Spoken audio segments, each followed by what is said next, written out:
오늘 우리에게 주시는 하나님의 말씀은 신약성경 요한복음 15장 1절에서 12절까지의 말씀입니다.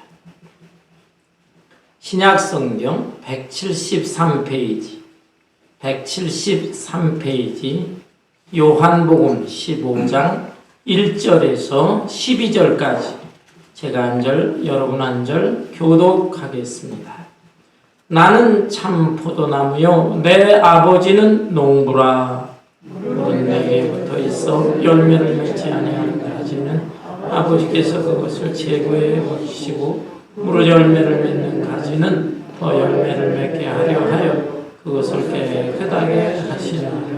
너희는 내가 일러준 말로 이미 깨끗하여졌으니 나도 너희 안에 거하리라. 가지가 포도나무에 붙어있지 아니하면 스스로 열매를 맺을 수 없음 같이 너희도 내 안에 있지 아니하면 그러하리라.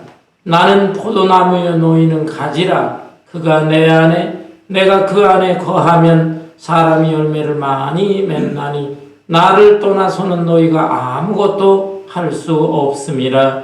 사람이 내 안에 거하지 아니하면 가지처럼 밖에 버려져 마르나니 사람들이 그것을 모아다가 불에 던져 사르느니라. 너희가 내 안에 거하고 내 말이 너희 안에 거하면 무엇이든지 원하는 대로 구하라. 그리하면 이루리라. 너희가 열매를 많이 맺으면 내 아버지께서 영광을 받으실 것이요 너희는 내 제자가 되리라. 아버지께서 나를 사랑하신 것 같이 나도 너희를 사랑하였으니 나의 사랑 안에 거하라.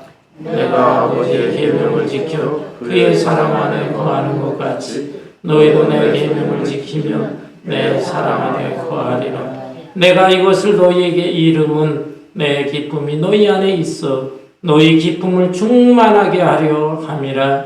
내 계명은 곧 내가 너희를 사랑한 것 같이 너희도 서로 사랑하라 하는 이것이니라. 아멘. 아멘. 한국의 제주도를 가리켜서 다른 명칭으로 삼다도 이렇게 부르고 있습니다. 돌이 많고 바람이 많고 여자가 많은 섬이다 라는 뜻입니다. 그런데 옛날 이스라엘에도 세 가지 많은 것들이 있었습니다. 첫째는 돌이 많고 또 둘째는 양이 많고 셋째는 포도나무가 많았습니다. 돌이 많기 때문에 성경에 보면 돌을 상징적으로 표현한 말씀들이 많이 나타나 있습니다. 여호와는 나의 반석이 되신다. 반석이 돌이거든요. 또 예수님을 가리켜서 산돌이다 이렇게 표현하기도 합니다. 그리고 예수님의 제자 시몬을 가리켜서 예수님께서 내가 이후로는 너를 반석이라 부르리라. 베드로거든요. 이 베드로 헬라어인데 베드로의 뜻이 반석. 이렇게 돌에 대한 것을 상징적으로 말씀을 하셨어요. 뿐만 아니라 양들이 많잖아요. 하나님 앞에 제사를 드릴 때 양을 제물로 드렸습니다. 그리고 또 예수님을 가리켜서 어린 양이다 표현하기도 하고 하나님은 우리의 목자가 되시고 우리는 그분의 양이다 이런 말씀들이 기록되어 있습니다. 그리고 포도나무에 대한 말씀도 많이 나와 있는데 오늘 이 본문 말씀 바로 예수님께서 포도나무 비유로서 영적인 진리를 말씀하신 내용입니다. 여러분, 포도나무 못 보신 분들은 없으시겠죠.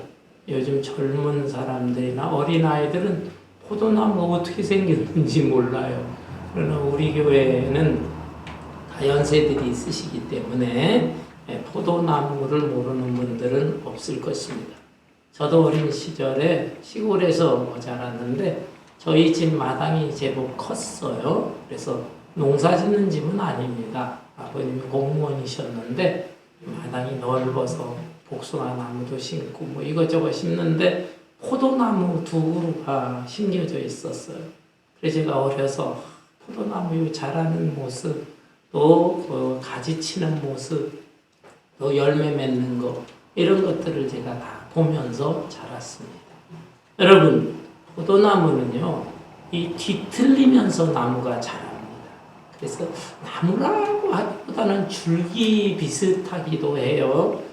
뒤틀려서 이렇게 자라기 때문에 이 나무는 목재용으로는 전혀 사용할 수가 없습니다. 뿐만 아니라 포도나무에 꽃이 피는데 꽃이 그냥 그 수수한 꽃인데 잠깐 폈다 사라져요. 그래서 꽃을 구경할 수 있는 관상용 나무로도 이 나무가 적합하지 않습니다. 그렇다면 이 포도나무의 가치는 무엇입니까? 오직 열매. 포도나무의 열매는 그야말로 다른 어떤 열매와도 비할 수 없을 만큼 달콤하죠. 그 맛이 참 기가 막힌 것입니다. 그래서 포도나무의 가치, 그것은 오직 이 열매에 달려있다라는 것입니다. 이스라엘 사람들은 이 내용을 다 알고 있는 거예요. 포도나무 뭐 너무 흔한 나무니까. 그런데 예수님은 이 너무나 흔한 소재를 가지고 영적인 깊은 진리를 말씀하고 있는 것입니다. 우리는 열매를 맺어야 된다. 열매 중에서 귀한 열매를 맺고 아름답고 또 맛있고 풍성한 열매를 맺어야 한다는 것이죠. 그런데 우리는 열매라고 하면은 무슨 열매를 생각합니까? 첫째, 소유의 열매를 생각합니다. 소유.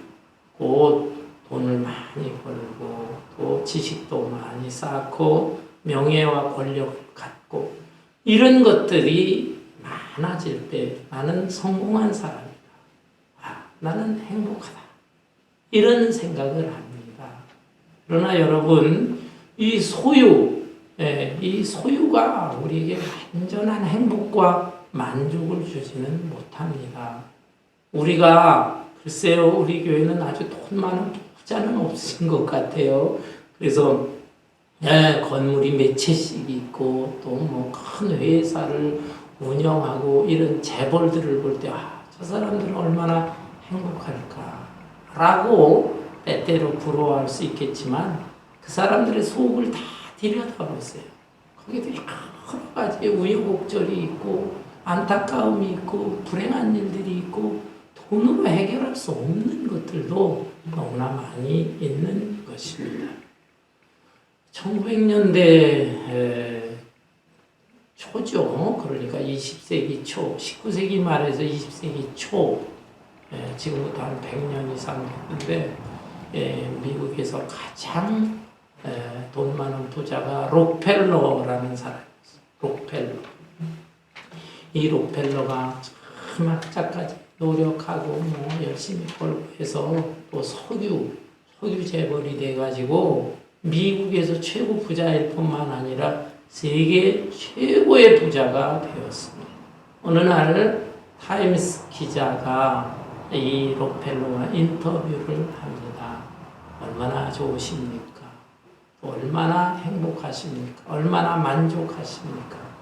앞으로 돈을 더 벌기를 원하십니까? 질문했어요. 그랬더니 록펠러가 하는 말이 just a little more, just a little more. 조금만 더 벌었으면 좋겠습니다. 그 외에도 또 딴 사람들이 질문할 때마다 just a little more, 조금만 더 벌었으면 좋겠습니다. 이렇게 대답했다는 거예요. 그런데 그가 53세가 되었을 때 불면증에 걸렸습니다. 잠을 제대로 못 자는 것입니다. 돈을 어떻게 하면 킵할까? 누가 이 돈을 또 가져가지 않을까?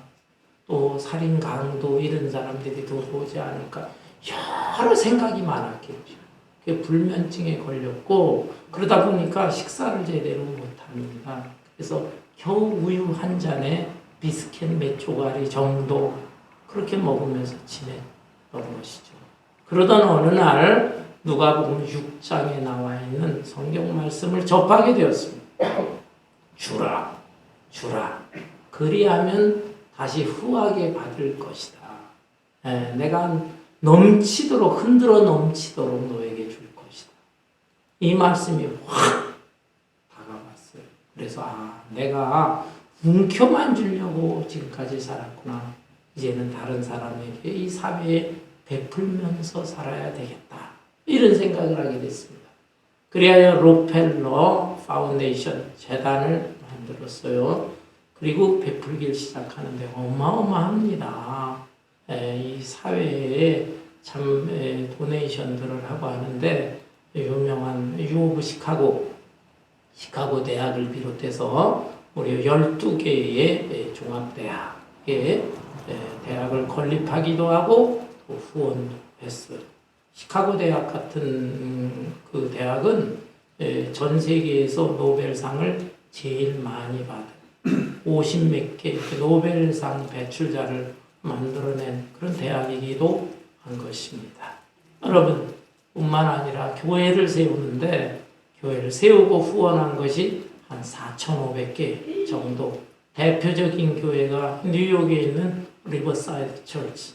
이 록펠러가 자기 어머니가 자기에게 어려서부터 신앙교육을 시켰는데 젊은 시절에 그 신앙생활 또 하나님 말씀을 떠나 있다가 그 말씀을 다시 생각하고 기억하면서 어머니를 기리면서 리버사이드 처치를 비롯해서 수천 개 교회 설립도 하고 후원도 했다는 것입니다.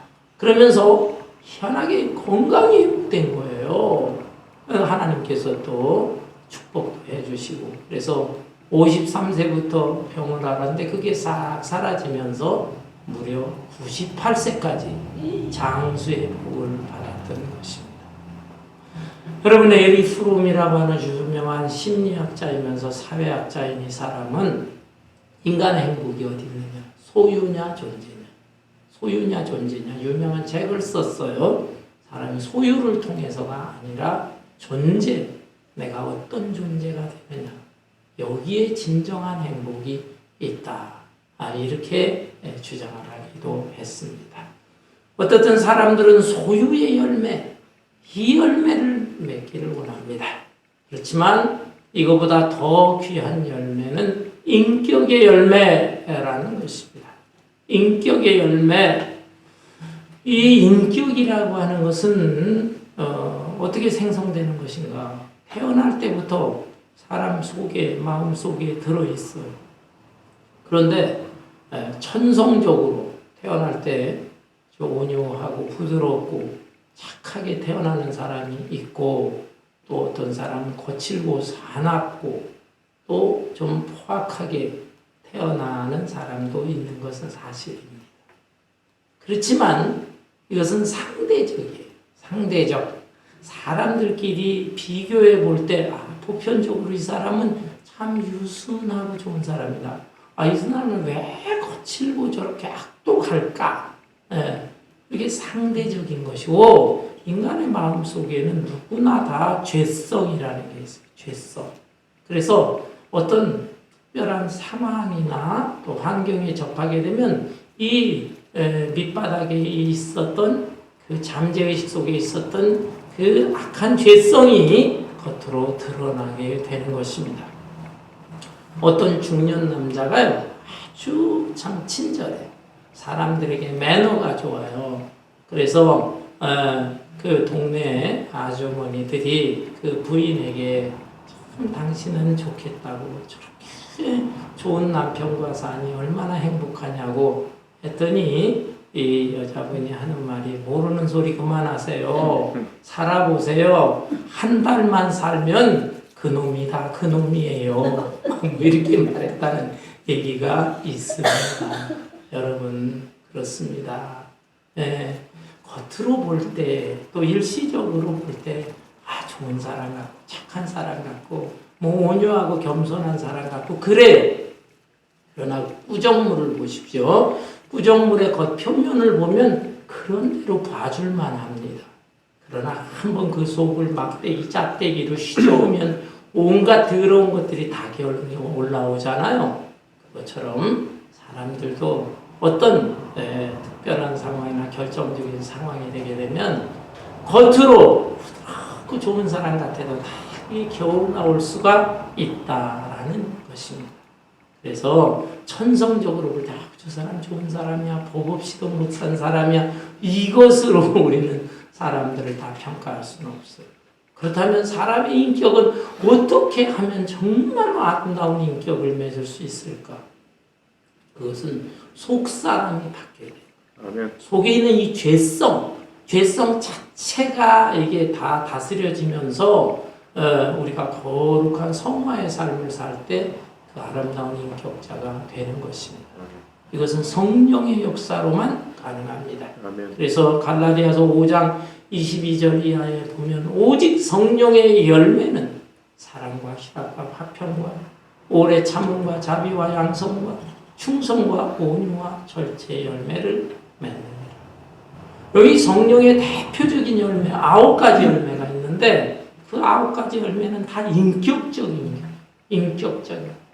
사랑, 희락, 화평, 오래 참는 인내, 자비와 양선, 충성, 온유, 절제 다 인격적인 아름다운 열매는 성령의 열매로 가능한 것이다. 아멘. 소유의 열매 없는 것보다 많으면 좋겠죠. 그러나 이 소유의 열매보다 여러분들은 성령의 열매로 인격적인 아름다운 열매를 맺는 것을 사모하시기를 바랍니다. 아멘. 아울러 또 한 가지 열매는 바로 전도의 열매라는 것입니다. 전도의 열매. 영혼을 구원하는 것입니다. 이것처럼 귀하고 가치 있는 일이 어디에 있겠습니까? 하나님의 아들 예수님께서 땅에 오셔서 3년 동안 공생애를 하시면서 얼마나 많은 헌신과 수고를 하셨어요. 그리고 마지막에 아주 처참하게 십자가에 달려 죽기까지 하셨습니까? 하나님의 아들이 인간이 되어서 그런 사역을 하고 그렇게 죽어가셨어요. 그 이유가 무엇입니까? 죄인된 영혼, 그 귀한 영혼을 구원하시기 위해서 이렇게 하신 겁니다. 또한 예수님의 제자들이 순교의 길을 갔습니다. 앞서간 2000년 동안의 수많은 믿음의 선배들이 자신의 생애를 바치면서 주님의 복음을 증거하려고 했던 이유가 무엇입니까? 영혼을 구원하기 위해서. 우리의 영혼은 천하보다도 귀한 것이다. 너희가 천하를 얻고도 생명을 잃으면 무엇이 유익하리요? 예수님이 이렇게 말씀하셨어요. 그래서 이 너무너무 가치 있는 영혼 구원, 한 영혼이 주님 앞에 돌아오게 되면 하늘에서 천국 잔치가 열리는 것입니다. 이런 면에서 우리는 전도의 열매. 근데 이 전도의 열매도 사실은 성령의 열매를 할 수 있어요. 성령이 강력하게 역사하실 때 거기에 복음이 증거되고 전도가 이루어지는 것입니다. 사도행전 1장 8절에 보면 오직 성령이 너에게 임하시면 너희가 권능을 받고 예루살렘과 온 유대와 사마리아와 땅끝까지 이르러 내 증인이 되리라. 성령 충만하게 될 때 인격의 열매와 함께 또한 전도의 열매까지도 맺어지게 되는 것입니다. 아멘. 여러분들이 이것을 사모하고 또 이 열매를 맺기 위해서 힘쓰시기를 바랍니다. 아멘. 그러면 우리가 어떻게 하면 이런 귀한 열매를 맺을 수 있을까요? 그것은 바로 오늘 이 본문 말씀 포도나무의 비유를 통해서 깨달을 수 있습니다. 포도나무 대신은 예수님에게 붙어 있어야 된다는 것이죠. 본문 1절에 보면 나는 참 포도나무요 내 아버지는 농부라.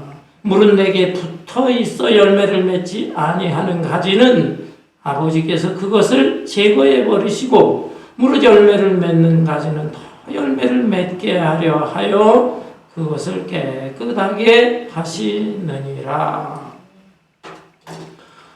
예수님께서 이건 직접 말씀하십니다. 내가 참 포도나무다. 그런데 구약 성경 이사야 5장 6장 같은 곳에 보면은 이사야 선지자가 하나님의 계시를 받아서 말씀을 하셨는데 하나님께서 이스라엘을 포도나무라 생각하셨다. 이스라엘. 그래서 이 이스라엘을 아주 그 극상품, 최상품 포도나무가 되도록 포도나무를 심었는데 거기에서 열매가 맺는 것은 극상품 포도나무 열매가 아니라 들 포도나무 열매가 맺혀졌다는 것입니다. 왜 그렇습니까? 이 포도나무가 진짜 포도나무인 줄 알았는데 이 포도나무가 엉뚱한 데 뿌리를 내리고 엉뚱한 데 기웃거리고 또 엉뚱한 수분과 양분을 얻어먹고 이러면서 하나님의 기대와는 다르게 들 포도 열매를 맺게 된 것입니다. 하나님께서 너무너무 실망을 하신 거예요.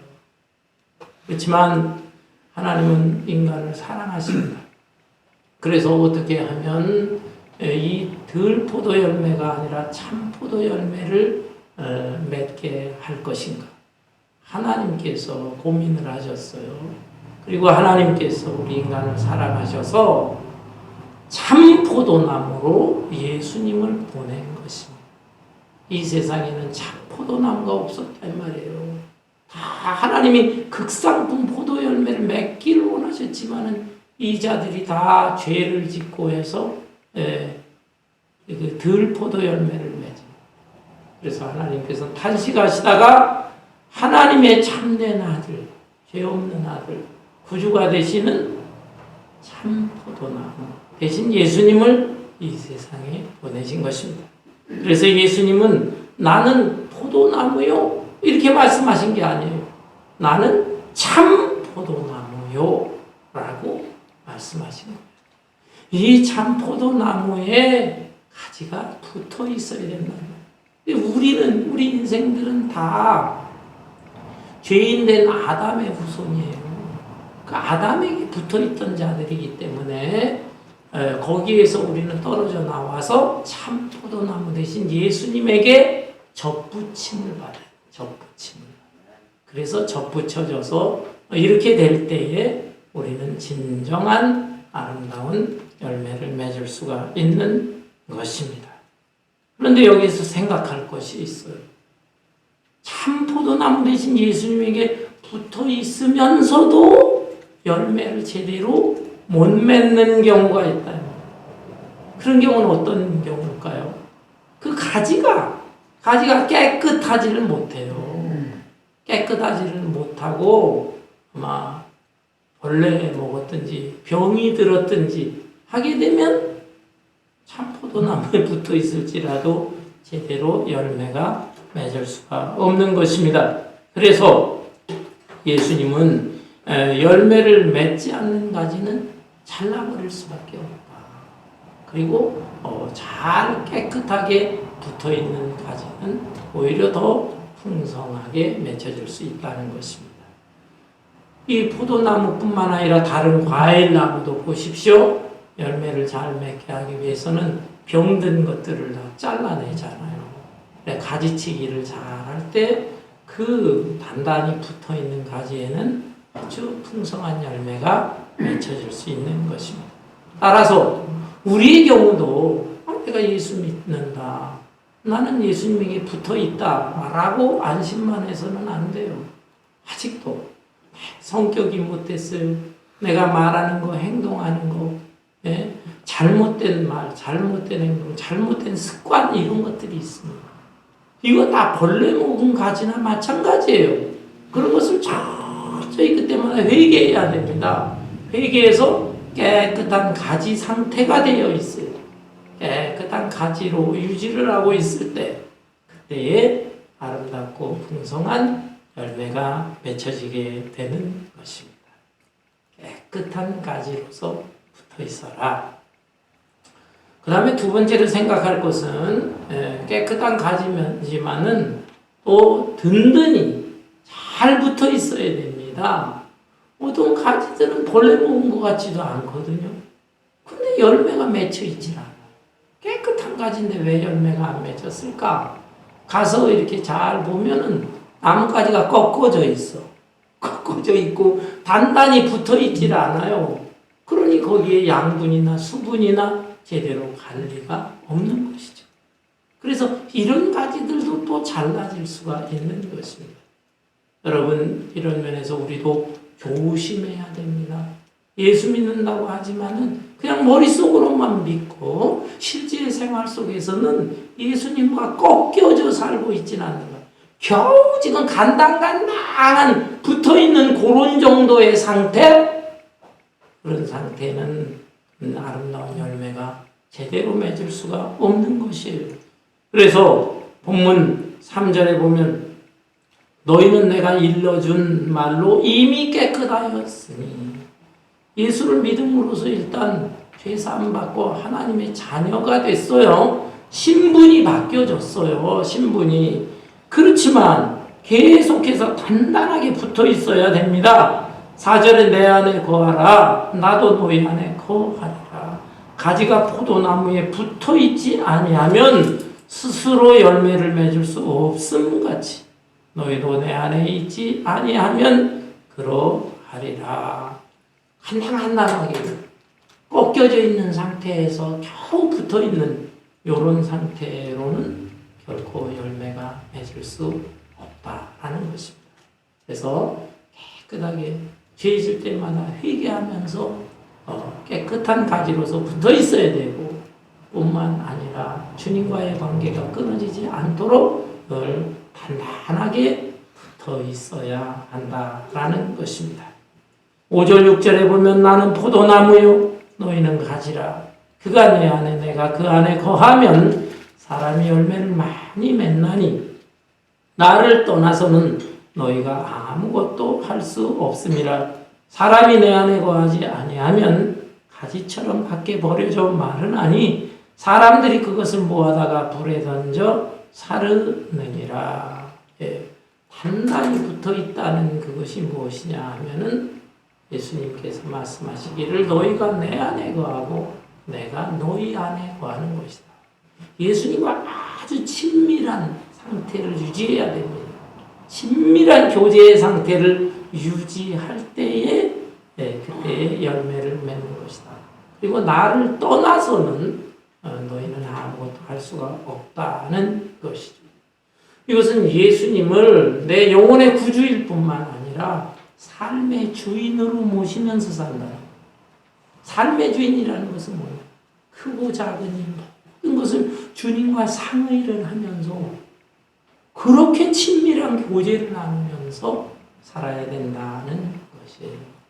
여러분, 이 제 양복에 보면 양복 소매에 단추가 있습니다. 저는 양복을 입을 때마다 이 양복, 이 단추, 소매 단추, 이게 왜 필요한가 생각할 때가 있어요. 이거는 뭐 별로 유용한 게 아니거든요. 그냥 액세서리식으로 모양으로 붙어 있는 것입니다. 이게 큰 무슨 그 역할을 하는 그런 단추가 아니에요. 그런데 붙어 있어요. 우리가 예수님과의 관계는 어떻습니까? 내가 예수 믿노라. 내가 예수님에게 붙어는 있어요. 그런데 그 붙어 있는 상태가 양복 소매 단추 정도, 그런 정도로 붙어 있지는 않는가. 이런 상태에서는 별로 그 인격이 변화되거나 또 전도의 열매를 맺거나 또 하나님께서 주시는 축복의 열매를 맺을 수가 없는 것입니다. 여러분, 예수 그리스도는 내 영혼의 구주다. 내 인생의 주님이시다. 나는 주님을 떠나서는 아무것도 할 수가 없다. 이런 마음가짐으로 살아야 됩니다. 예수님께서 십자가에 달려 죽으실 때 대부분 제자들이 다 도망쳤어요. 그 이후에 예수님 부활하신 모습을 보기는 보았지만 아직은 성령이 충만하지 않았어요. 그래서 그 예수님 부활이 진짜인가 아닌가, 내가 헛개비를 본 건가 아닌가 의심을 했어요. 그리고서는 낙심한 상태로 옛날 갈릴리 호수로 갔습니다. 옛날 고기 잡던 그 시절로 돌아가서 고기를 잡는 겁니다. 근데 고기가 안 잡히는 거예요. 안 잡히는. 왜 안 잡힙니까? 포도나무 대신 예수님에게 붙어 있지를 않고 가지가 떨어진 상태에서 무슨 일을 합니까? 너희가 나를 떠나서는 아무 일도 할 수 없느니라. 예수님 떠난 상태로 가서 고기를 잡는데 안 잡히는 거예요. 물론 몇 년 동안 예수님 따라다니다가 고기 잡는 걸 안 해봤으니까 실력이 그동안 줄어서 고기를 못 잡을 수도 있겠지만은, 그러나 예수님의 제자라고 한다면 예수님에게 붙어 있어야죠. 거기서 탁 떨어져 나와서 자기 힘으로 뭘 해보려고 몸부림치지만 그것은 절대로 할 수가 없는 것입니다. 우리가 예수님에게 탁 붙어 있을 때 예수님께서는 우리에게 지혜도 주시고 능력도 주시고, 그래서 예수님이 기뻐하시는 사역도 잘 감당할 수 있는 것입니다. 여기에서 떨어져 나가게 되면 또 붙어 있다고 해도 겨우 간달간달 붙어 있고 겨우 양복 소매 정도나 붙어 있는 사람, 그런 사람은 오히려 잘못하면 찍혀서 버려져, 밖에 버려져 불태워질 것이다. 이런 준엄한 말씀까지 하셨습니다. 따라서 우리는 그러면 어떻게 붙어 있느냐 하면 깨끗하게 붙어 있고 든든하게 붙어 있는데, 든든하게 아주 친밀하게 붙어 있는 그 말씀의 뜻은 7절에 나옵니다. 너희가 내 안에 거하고 내 말이 너희 안에 거하면 무엇이든지 원하는 대로 구하라. 그리하면 이루리라. 너희가 열매를 많이 맺으면 내 아버지께서 영광을 받으실 것이요 너희는 내 제자가 되리라. 이 말씀을 잘 보면 너희가 내 안에 거하라. 우리가 예수님 안에 들어가야 됩니다. 곧 예수님이 내 인생의 최고 주인이다. 예수님 안에 들어갈 뿐만 아니라 내 말이 너희 안에 거하면, 곧 예수님의 또 말씀이 내 속으로 또 들어와야 된다. 그러니까 내가 예수님을 전적으로 의지하는 것, 그것이 너희가 내 안에 거하는 것이다. 전적으로 의지하라. 그러면서 또 예수님의 말씀이 우리 안에 또 거해야 돼요. 우리 속에 들어와야 된다. 이런 관계가 이루어진다면 너희가 무엇이든지 원하는 대로 구하라. 구하라. 기도해요. 그리하면 이루어질 것이다. 아멘. 이 말씀은 곧 우리 포도나무 대신 주님과의 친밀한 교제라는 뜻은 주의 말씀, 그 말씀을 사모하면서 말씀에 순종한다는 뜻이에요. 말씀대로 살고 또 그 말씀은 약속의 말씀이에요. 언약의 말씀. 이 언약의 말씀을 붙잡고 기도한다는 것입니다. 기도. 말씀과 기도 생활에 힘쓰는 것. 이것이 주님과 밀접한 교제를 이루는 것이 되는 것입니다. 여러분, 세상 일에 아무리 바쁘다고 할지라도 하나님의 말씀을 놓으면 안 돼요. 말씀을 사모하고 말씀을 읽고 듣고 배우고 말씀을 마음속에 간직하고, 그런데 그 말씀에는 약속된 말씀이 너무나 많이 있어요. 그 약속의 말씀을 붙잡고 내 욕심으로 기도하는 것이 아니라 하나님이 약속하지 않았습니까? 그 약속의 말씀에 근거해서 기도하게 됩니다. 하나님께서 기뻐하시면서 그 기도의 소원을 다 이루어 주신다라는 것입니다. 엄청난 축복이 아닐 수가 없어요. 그 다음에 또 너희가 내 안에 거하고 내 말이 너희 안에 거한다는 것은 이렇게 말씀과 기도뿐만 아니라 또 하나가 있어요. 그것은 사랑입니다. 사랑. 본문 10절부터 보세요. 내가 아버지의 계명을 지켜 그의 사랑 안에 거하는 것 같이 너희도 내 계명을 지키면 내 사랑 안에 거하리라. 내가 이것을 너희에게 이름은 내 기쁨이 너희 안에 있어 너희 기쁨을 충만하게 하려 합니다.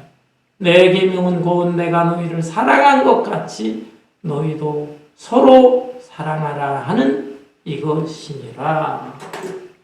우리가 주님 안에 거한다는 것은 주님의 사랑 안에 거한다. 근데 예수님은 또 아버지 하나님과의 그 사랑의 교제가 이루어졌어요. 자, 여러분, 사랑을 생각할 때 여러 종류의 사랑이 있습니다. 부부 간의 사랑도 있습니다. 친구 간의 사랑도 있습니다. 그런데 이런 사랑들은 대개의 경우는 조건적인 사랑. 내가 당신에게 이만큼 해줘. 그러니까 당신도 나한테 이만큼 해줘. 그것이 이루어지지 않을 때 섭섭이가 들어오면서 그 사랑이 깨질 수 있는 것입니다. 수평적인 사랑이라는 것은 이렇습니다. 그러나 수직적인 사랑이 있습니다. 아버지가 자식을 사랑하는 사랑, 부모의 사랑, 자식의 사랑, 이것은요 수직적인 사랑이에요. 부모는 무조건 주기만 합니다. 주기만 해요. 그리고 자식은 무조건 받기만 해요. 받기만 해요. 그럼에도 불구하고 희한하게 거기에 행복이 이루어지는 것입니다. 하나님께서 독생자 되시는 예수 그리스도를 사랑하셨다. 그 사랑이 어떤 사랑인지 우리가 지금 감이 제대로 잡히지 않아요. 독생자 예수 그리스도를 우리에게 주시면 이것만 알지. 그러나 하나님이 예수님은 하나님의 아들인데 얼마나 사랑하는 거예요. 하나님께서 모든 것을 다 주시면서도 하나님은 행복하신 거예요. 근데 그 예수님이 그 사랑을 받았어요. 그 엄청난 사랑을 받고 그 사랑으로 우리를 또 사랑하신다 이 말입니다. 내가 아버지의 사랑 안에 거한 것 같이 내가 너희를 사랑하노니. 우리가 그 사랑을 받은 사람이에요. 그렇다면 우리가 그 사랑을 10분의 1, 100분의 1이라도 알아야 될 거 아닙니까? 그 경험. 그래서 주님의 사랑 안에 내가 또 거해야 되는 것이고, 그래서 그 사랑을 내가 예수님의 사랑이 이렇게 귀한 것이구나 라고 하는 것을 깨닫고 체험하게 되면 내 마음속에 기쁨이 충만한 것입니다. 기쁨이 충만한데 그 사랑으로 또 다른 사람을 사랑하라라는 것입니다. 내 죄성에서 나오는 그런 것으로 사랑하는 것은 사랑의 한계가 있어요. 조금 사랑하다 실망하게 돼요. 그러나 하나님의 사랑을 받은 예수님, 또 그 예수님의 사랑을 받은 우리가 그 사랑이 충만한 상태에서 다른 사람을 사랑하게 되면 그 사랑은 너무나 귀하고 아름답고 가치 있는 사랑이 되는 것입니다. 이 사랑을 실천하게 될 때 많은 사람들이 저 사람은 진짜 예수 믿는 사람, 예수님의 제자, 속된 말로 진짜 예수쟁이구나 그렇게 인정하면서 여기에 사실은 전도의 열매까지도 맺혀지게 되는 것입니다. 사랑하는 성도 여러분, 가을입니다. 가을은 열매의 계절이라고 합니다. 우리가 이 가을철에 좀 인생을 깊이 생각해야 되겠어요. 나는 지금까지 살아오면서 무슨 열매를 듭니까? 여러분, 소유의 열매 얼마나 맺으셨습니까? 많이 맺은 사람도 있고 적게 맺은 사람도 있습니다. 그런데 그거는요, 믿는 사람이나 믿지 않는 사람, 선한 사람이나 악한 사람이나 누구나 열심히 부지런히 노력하고 애를 쓰고 하게 되면 소유의 열매 많이 맺을 수 있어요. 부자도 될 수 있고 명예를 갖는 사람도 될 수 있고 출세도 할 수 있고 그렇습니다. 그러나 인격의 열매, 진정한 참된 인격의 열매는 세상의 지식이나 교양이나 뭐 이런 정도 가지고 한계가 있어요. 성령이 충만해야 돼요. 주님, 포도나무 되신 주님과 깊이 교제해야 되는 것이고, 아울러 더 나아가서 아름다운 영혼 구원을 하는 전도의 열매까지 맺혀지게 되는 것. 이것은 정말 포도나무 되신 우리 주님과 완전히 밀착돼서 친밀한 교제를 이루어야만 되는 것입니다. 그것은 곧 주의 말씀 안에 말씀을 또 가슴에 담고 실천하고 그 언약의 말씀에 근거한 기도를 드리는 뿐만 아니라 주님의 그 귀한 사랑을 내가 느껴보면서 그 사랑을 실천하게 될 때 아름답고 귀한 풍성한 열매가 맺혀지게 되는 것입니다. 어떤 분들은 종종 말합니다. 내가 지금까지 살아왔는데 돌이켜보니까 잘못 산 것도 있고 부끄러운 것도 있고 또 후회스러운 것도 있고 내가 다시 한번 태어나면 난 다르게 살 수 있을 텐데 다시 한번 태어났으면 좋겠다. 그런 사람들이 많습니다. 그러나 저는 그렇게 생각하지 않습니다. 다시 태어난다고 할지라도 별 수 없는 것입니다. 죄성을 가진 인간이 아무리 몸부림쳐봐야 다시 태어나서 다시 새로운 삶을 산다고 할지라도 그 열매가 그 열매인 것입니다. 진정으로 아름다운 열매는 하나님의 아들 되시는 예수 그리스도를 내 구원자로 영접하면서 그 예수님 항상 밀착되어 있으면서 내 인생의 주인으로 살 때 거기에 진정한 열매가 맺혀지고 내 자신도 기쁨이 충만할 것이다. 여기에 기쁨과 행복을 맛보게 될 것이고 또 보람 있는 열매로 많이 맺게 될 것입니다. 마침내 우리가 하나님 앞에 서는 날 너는 세상에서 무엇하다 왔느냐? 라고 물으실 텐데 그때 저는 이러이러한 열매들, 성령의 열매 인격에 그리고 영혼 구원의 아름다운 열매들을 맺었습니다. 이 열매들을 주님 앞에 정말 큰 광주리에 가득 담아서 이 주님 앞에 바쳐드릴 수 있는 저와 여러분 되시기를 주님의 이름으로 축원합니다. 아멘.